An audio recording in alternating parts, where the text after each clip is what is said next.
Ko rugaragara nk'urubuto rugura amafaranga make kurusha izindi zose mu gihugu cy'u Rwanda. Ni urubuto rw'ingirakamaro. Indwara rurinda ni indwara nyinshi ugereranyije n'izindi mbuto zitandukanye dukoresha umunsi ku munsi bwije no ko bukeye. Uru rubuto nta rundi ni Orenge. Kugeza amagingo anga mu gihugu cy'u Rwanda haraho urukigura igiceri cy'ijana, 200, 300 gutyo. Birumvikana neza ko ari urubuto rugura amafaranga make ugereranyije n'izindi mbuto twagiye tugarukaho umunsi ku munsi bwije no ko bukeye. Gusa kuri uyu munsi ese wari uzi ko Orenge cyangwa amaronji afite uruhare rukomeye cyane mu iterambere ry'umubiri wawe mu gutanga vitamini C, kandi akaba n'urubuto rworoshye kuba warubona bitewe n'uko rugura amafaranga makeya. Wigeze wibaza zimwe mu mpamvu buri gihe iyo umuntu avuze vitamini C abantu bose bahita bumva amaronji? Ese wigeze wibaza zimwe mu mpamvu zituma benshi mu bakora ibyo kurya byinshi cyangwa amaji agiye atandukanye bakoresha ironji? Amaronji si imbuto zisanzwe, ni impano ikomeye cyane idufasha mu buzima budasanzwe ndetse n'ubuzima busanzwe, mu bwonko, mu rukundo no mu buryo bugiye butandukanye. Nk'uko mwabimenyereye rero tugiye kuri byinshi kujyanye n'uru rubuto rw'ironji, uko rukoreshwa, ibikorwa bidasanzwe rukora, indwara zitandukanye runo rubuto rurinda, maze tunarebe n'icyo rusobanuye mu rukundo. Ese umuntu yaguhaye ironji mu rukundo biba bisobanuye iki? Mu gihe bamwe babyifata nk'isukari cyangwa nk'urubuto rusanzwe ku ifunguro, abahanga mu mirire bavuga neza ko urufunguzo rukomeye cyane rwo kwirinda indwara kandi rwo gusukura umubiri uyu munsi ari ironji, maze benshi turufata nk'urubuto ruciriritse, abandi bati ntitwarurya, kandi buri munsi turunyuraho umunsi ku munsi uko bwije no ko bukeye. Uramutse umenya agaciro k'ironji waza rugura amafaranga menshi, ndetse banagusabye gutanga 5,000 waza ritanga ku ironji. Ibi kubyumvisha biragoye cyane. Ni urubuto rw'isukari rurinda ubuzima, rufite igisobanuro cyiza mu rukundo. Ni urubuto kandi rutuma ubuzima bwacu bugenda neza umunsi ku munsi uko bwije no ko bukeye. Kuvuga ironji ni watandukana n'akamaro kayo umunsi ku munsi uko bwije no ko bukeye. Ni urubuto rufite igisobanuro kidasanzwe mu buzima bw'urukundo, ndetse ni urubuto benshi batekereza ko kururya biba byoroshye cyane, ariko nanone bikagora bamwe na bamwe. Kuvuga ijambo ironji bifite ubusobanuro budasanzwe, ari niyo mpamvu kuri uyu munsi ugiye kwigarukira ku mateka n'iby'ingenzi cyane ku ironji. Amaronji azwi mu izina ry'ahagana kera cyane, ndetse n'urubuto ruryoherera. Ni imbuto zidasanzwe ku isi. Igice kinini cy'izi mbuto ni amazi. Umubiri w'amaronji uba kuri 87%. Ni ukuvuga ko nyine amazi bari mu ironji bari 87%, naho ibindi bice bigizwe n'ibinyabusukari, fiber, vitamine n'ibindi binyabuzima bitandukanye. Amaronji afite amoko atandukanye adasanzwe. Hari amaronji tujya dukunda kubona yitwa blood orange, n'andi maronji agiye atandukanye bita manda n'andi dasanzwe.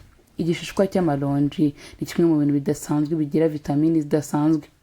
Ibishishwa by'amaronji cyangwa pearls bigaragara neza ko byavura indwara zitandukanye. Ibi kandi bikaba bikoreshwa no mu buryo bugiye bitandukanye. Imimerere y'amaronji iratandukanye cyane. Intungamubiri: amaronji afitemo amazi, caroline, iby'ingenzi by'imyunyungugu, vitamine ndetse na fibers zitandukanye, ibinyabuzima by'inyongera, ndetse bikaba bifite na kimwe mu bintu bidasanzwe tugomba kumenya. Iyo tugeze ku gice cy'amazi dusanga amaronji turya buri munsi. Mu gice cyose cy'ironji cyangwa kwironji ringana amazi bangana na 87%. Ni ukuvuga ko ibindi bice bitandukanye bisigaye nka 23% aribyo bigizwe na vitamini, caroline ndetse n'ibindi bintu bigiye bitandukanye. Akamaro k'amazi rero: ubwoko bunini bw'imbuto n'amazi, bityo amazi bakeneye cyane muri rusange. Si ibyo gusa kandi amaronji agira ibikorwa bidasanzwe. Ubushakashatsi bwinshi bugaragaza neza ko kurya cyangwa kunywa amaronji ushobora gutangaza izi nyungu zitandukanye: kongera umubiri amazi, gufasha kwirinda kubura amazi. Ni ukuvuga ko kwa kundi wumva ufite inyota cyane, iyo ukunda kurya amaronji biragabanuka. Amaronji agizwe n'amazi menshi, bityo kurya imbuto mu buzima busanzwe bituma umubiri wawe ukomeza kugira amazi. Sibyo gusa kandi kurya amaronji biteza imbere igogora, kwa kundi nyine digestion, gutanga neza imyanda mu mubiri. Fibers iboneka mu maronji ituma igogorwa rigenda neza, ikagabanya ko umuntu yarwara constipation, kandi ikagabanya ko isukari izamuka vuba mu maraso. Sibyo gusa kandi amaronji afasha mu kugabanya ibinure byo mu nda, bityo niba nawe wifuzaga kugabanya ibinure byo mu nda, umuti mwiza wakugira ni ugukoresha amaronji. Ibinyunganizo bya fibers n'ibindi binyabuzima bikomeye cyane biba mu maronji bishobora gufasha kugabanya ibinure by'imbere mu nda, bityo kugabanya ibyago byo kurwara diyabete, umuvuduko w'amaraso n'izindi ndwara zimwe na zimwe. Rero niba wifuza kugabanya ibi byago byo kurwara izi ndwara, nuveho udafashe icyemezo cyo kurya amaronji buri munsi. Sibyo gusa kandi amaronji afasha mu gushyigikira urwego rw'ubudahangarwa, immune system. Vitamin C ikomeye cyane mu maronji ifasha cyane mu kurwanya infection, kongera ubudahangarwa no gutanga imikaya ikora neza. Ibi bishobora kuba byatuma benshi mu barwaraga izi ndwara bagabanyuka burundu bitewe no gukoresha amaronji. Sibyo gusa kandi amaronji afasha umubiri gukora neza mu buryo butandukanye. Vitamini ya C cyangwa ya C iba mu maronji ifasha mu bikorwa bidasanzwe ku bantu benshi bagiye babitekereza, ndetse no gukora k'umubiri neza, bityo bikaba byatuma umuntu urya amaronji atagira ibyago byo kurwaragurika buri munsi.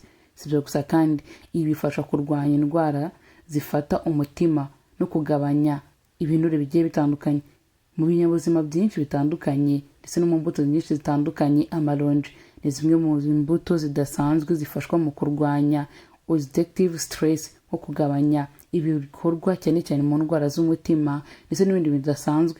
Sibyo gusa kandi amaronji afasha mu kugabanya ibyago byo kurwara kanseri.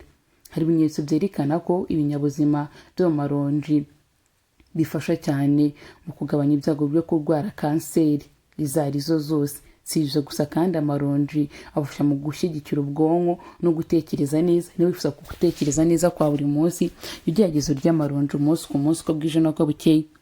Amaronji rero ni rumwe mu mbuto zidasanzwe ugomba kwiga kurya uko bwije n'uko bukeye. Amaronji kandi afasha mu kugabanya ibyago by'amabuye mu mwijima, ibyo bita kidney stones. Ibyo biterwa n'uko imbuto nyinshi zishobora kuba zitagabanya ibi ngibi. Amaronji kandi agira uruhare mu kugabanya umuvuduko w'amaraso no guteza imbere amaraso, bityo bishobora kuba byatuma byose bikomeza kuza mu buryo budasanzwe. Mu buryo bw'urukundo, amaronji asobanura urukundo kandi asobanura gushobora mu buryo budasanzwe. Niba nawe umukunzi wajya yifuza kuguhereza impano y'amaronji, uramenye ntuzajye uyanga, uyakirana umutima mwiza ndetse umubwire ko umukunda, kuko amaronji ni ikimenyetso cy'urukundo mu buryo bwari bwo bwose. Ngiye kubyumvisha ntabwo uri kubyumva, gusa nibyo ni urubuto rwiza. Niba nawe utajyaga amaronji kuva uyu munsi kugira ngo wirinde diyabete n'izindi ndwara zitandukanye, jya urya amaronji buri munsi, uyafate muri deseri, mu mbuto urya, mu byo ukoresha, aho kujya ujya gufata amafaranga uri kugura ibintu birimo amasukari menshi atandukanye. Jya ufata amafaranga yawe uyaguremo amaronji, maze wubake ubuzima bwawe bwiza butandukanye kure cyane nuko abandi batekerezaga. Reka tuzanire mu biganiro by'ubutaha. Stay safe, be blessed, we love you so much.